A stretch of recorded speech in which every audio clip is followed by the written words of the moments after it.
नमस्कार दोस्तों, मैं डॉक्टर अरूप मेरे यूट्यूब चैनल हेल्थ फ्रेंड में एक बार फिर से आप सभी का हार्दिक स्वागत करता हूं।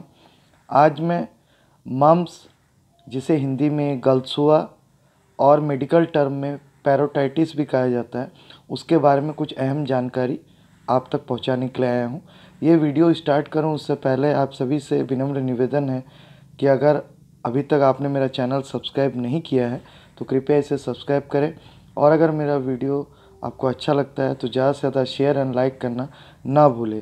किसी भी प्रश्न या सुझाव के लिए कमेंट ज़रूर कीजिए। मम्स आखिर क्या है, या पैरोटाइटिस, जिसे हिंदी में हम आम भाषा में भारतीय लोग गलसुआ कहते हैं, ये क्या है?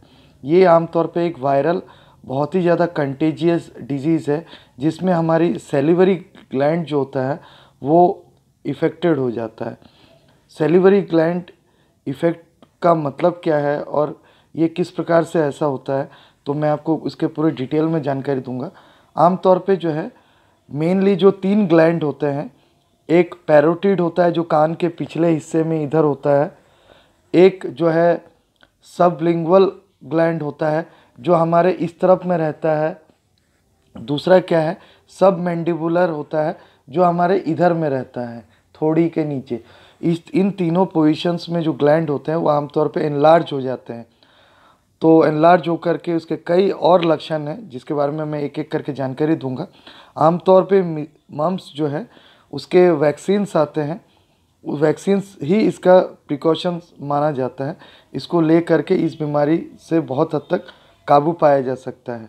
इसके कुछ लक्षण ऐसे हैं कि अधिकांश ये पाया गया है कि 20% पेशेंटों को कोई सिम्टम नहीं रहता है मम्स के, और जिन लोगों को सिम्टम रहता है उसमें सूजन, गले के आसपास, कान के साथ में इधर सूजन हो जाता है, इसके साथ साथ बहुत ज़्यादा दर्द होना, मुंह का लार का टपकना, बुखार आना, पूरे बॉडी में मसल पेन होना, भूख कम लगना या भूख ना लगना, पेट में दर्द, कई बार उल्टी, गले में दर्द, नेक एरिया में दर्द होना, कई बार जो है टेस्टिकल्स में भी जो है सूजन आ जाता है, पेन हो जाता है, घोटने के लिए बहुत ज़्यादा दिक्कत होता है, मतलब हम कुछ भी खाएंगे वो स्वालोइंग करने में बहुत ज़्यादा परेशानी आएगा।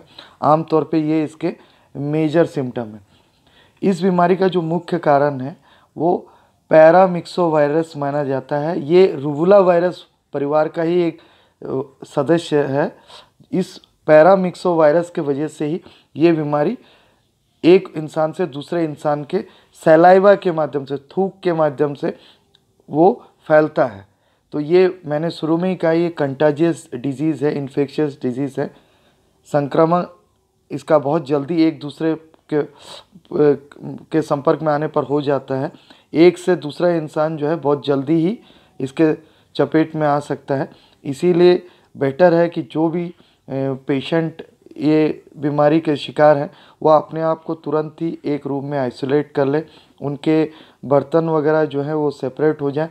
आमतौर पे इसका मॉडर्न मेडिसिन में, एलोपैथी में कोई एंटीवायरल मेडिसिन नहीं है, लेकिन आयुष की पद्धतियों के द्वारा, जैसे होम्योपैथी में या आयुर्वेद में, मम्स के लिए बहुत अच्छी चिकित्सकीय व्यवस्था है। उसके माध्यम से आप उपचार लेकर के बहुत जल्दी ठीक हो सकते हैं। इसके साथ साथ जो इसके प्रिकॉशंस और प्रिवेंटिव टिप्स है उसके बारे में जानकारी दूंगा। तो सबसे पहली चीज़ है वैक्सीन से लेना चाहिए।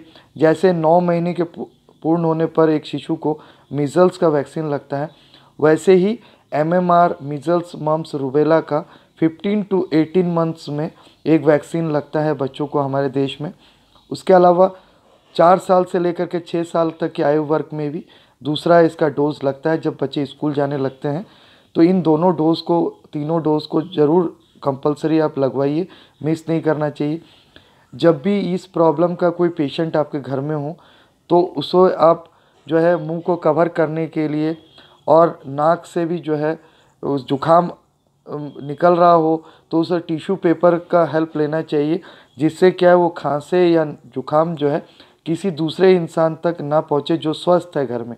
क्योंकि इन्फेक्टेड आदमी का अगर स्वैब या सलाइवा या जुखाम अगर संपर्क में आ जाएगा तो उसके माध्यम से ये बीमारी दूसरे तीसरे इंसान तक पहुंच सकता है।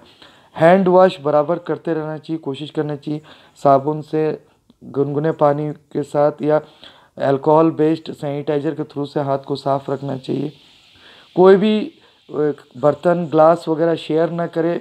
अगर किसी को भी मम्स हो रखा है तो उसका सेपरेट रखिए, जिससे सलाइवा का, थूक का संपर्क ना बन पाए। कोशिश ये करना चाहिए इंडोर रहे और गुनगुना पानी या जो भी खाना पीना है वो गर्म ही बना करके खाए, ठंडी सामान ना खाए। रेस्ट सफिशिएंट मिलना चाहिए। लगभग 3 हफ्ते के अंदर अधिकांश लोग ठीक ठाक हो जाते हैं। अगर आप इन बताए गए तरीक़ों से आप चलेंगे तो इसका प्रिकॉशन भी होगा और इस बीमारी का प्रिवेंशन भी होगा, दूसरे लोगों तक पहुंचेगा नहीं, फैलेगा नहीं। अंधविश्वास को फॉलो ना करें और वैज्ञानिक ढंग से बताए गए चिकित्सकीय आयुष की पद्धतियों को लेकर के आप जल्दी स्वस्थ भी हो सकते हैं। तो मैं उम्मीद करता हूँ मेरी दी गई जानकारी से आपको काफ़ी हद तक फ़ायदा होगा।